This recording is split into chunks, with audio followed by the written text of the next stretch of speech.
It's time for us to take back our country.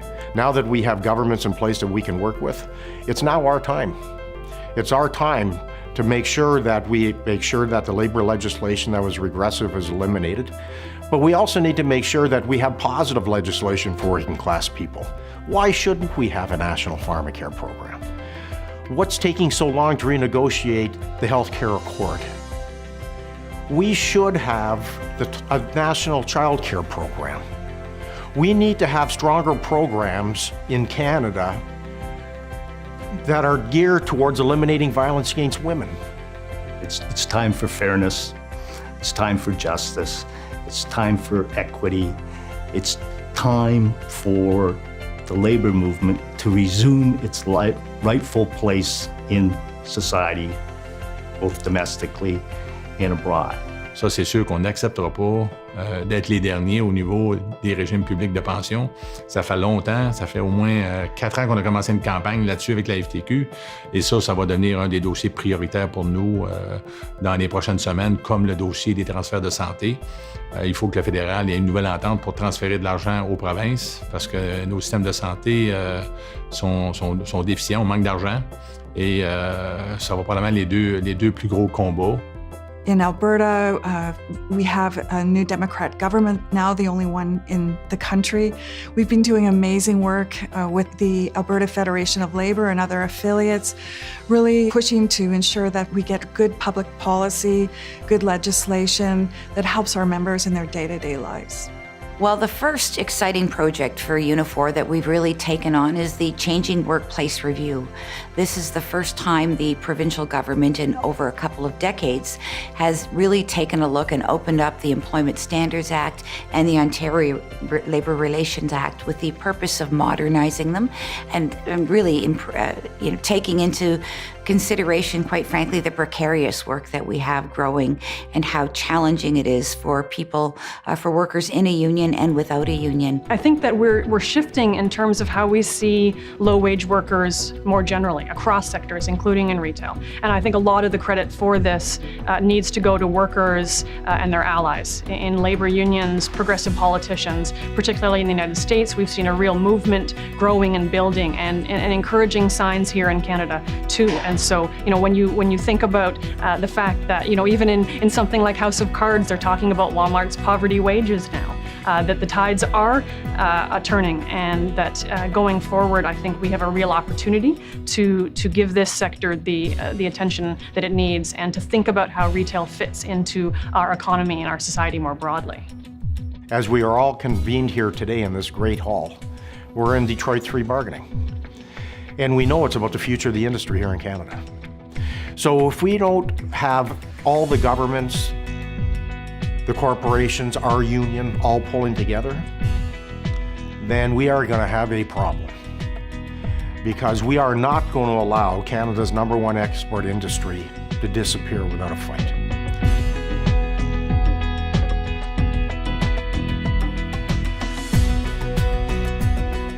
The union is nothing without the membership.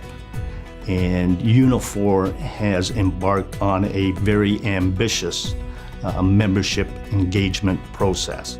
One of the key pieces of engagement we've done this year is the launch of the Local Union Task Force. What was really inspiring was their desire to actually work closer together to build the unions in the communities that they live in and work in. That's the focus. Part of it going forward will be to just continue to engage and have as many members as possible play an active role in whatever forum of the union that excites them to be a part of it. I think the next 3 years doing some of the work of the local union task force is going to be pretty exciting. Going forward, we have to look at how we strengthen and build the confidence of our members to be able to take on challenges, to build alliances in communities, and to fight back in new and more sophisticated ways. So we're just getting started, really. I mean, I'd like to see, more organizing, and I hope that we will return to a time when, unions are being joined at a greater rate, that people enjoy the benefits of a good union job, but also everything else that they have to add to the communities. Every one of us has a responsibility, especially those of us who've had the privilege of coming through the door, who've been able to get into leadership positions, of making sure that that door doesn't close by us. Our responsibility is to keep the door open and then open up some windows, and people should be coming in, and they should be diverse groups of people as well. You know, one of the things that we did in creating Unifor was to be very conscious of equity and to look at everything through an equity lens. And we will continue to do that, and I think that will be one of the challenges for Unifor on a go-forward basis. There's no room for complacency in a movement, particularly if we're interested in being a lasting movement.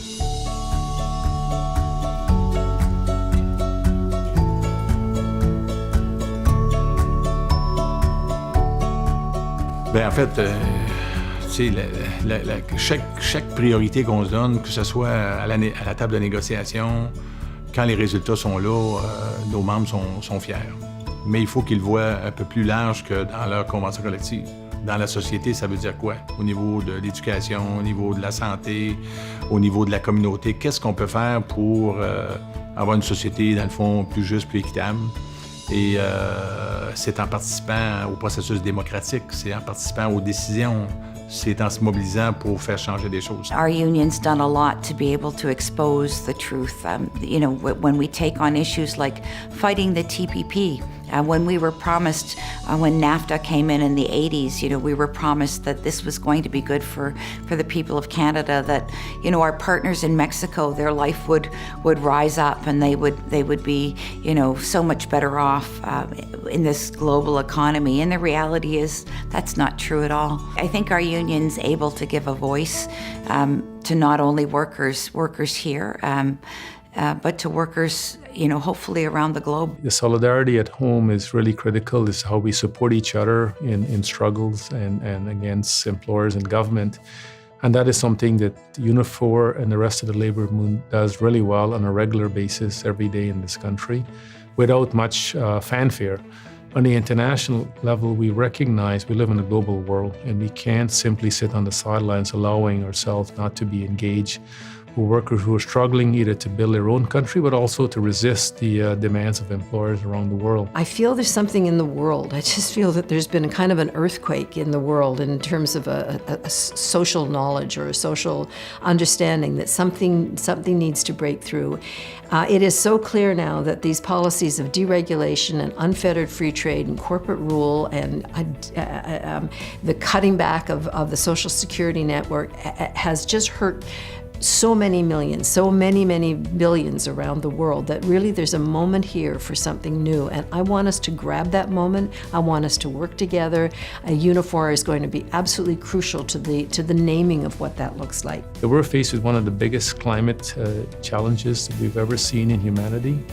And climate change is going to affect all of our lives. It's going to affect everything we do in work. And we have to sort of recognize we've got a central role to play as a labor movement, how we can use our voice, but our political clout to fight for climate jobs, at the same time recognize we got to reduce greenhouse gases and make this planet a more livable place.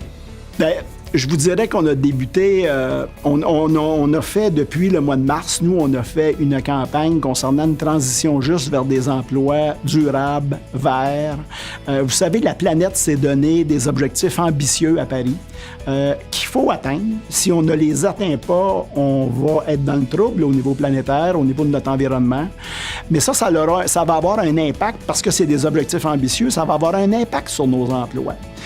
Il y a des grands secteurs d'activité qui vont être plus affectés que d'autres. Il y a de grandes régions au Québec qui vont être plus affectées que d'autres. Et on a débuté une réflexion à la FTQ parce qu'il faut absolument que la FTQ et ses syndicats affiliés, Unifor en fait partie, participent à ce débat-là vers une transition juste vers des emplois verts durables dans une économie verte et durable. Join me in giving Canada the very best 150th birthday present we can. And that is ending racial discrimination as fiscal policy policy in the federal government across every area of First Nations children's experience. You and your family, including your children, can become part of the movement that finally ends what is Canada's apartheid policy towards First Nations children. So we need your help, and we know together we can do it. But we're going to have to use all of our voices in a chorus that says that Canada is better than racially discriminating against kids, and we will no longer have it be part of our future. The future is very bright. We've been very bold. We've been on the offensive. We've made real changes in terms of the politics in this country, the political leadership of this country. I'm really proud of our accomplishments and look forward to the next 3 years. We need unions that are going to be creative. We need unions that are going to be exciting. We need unions that are grounded in their communities.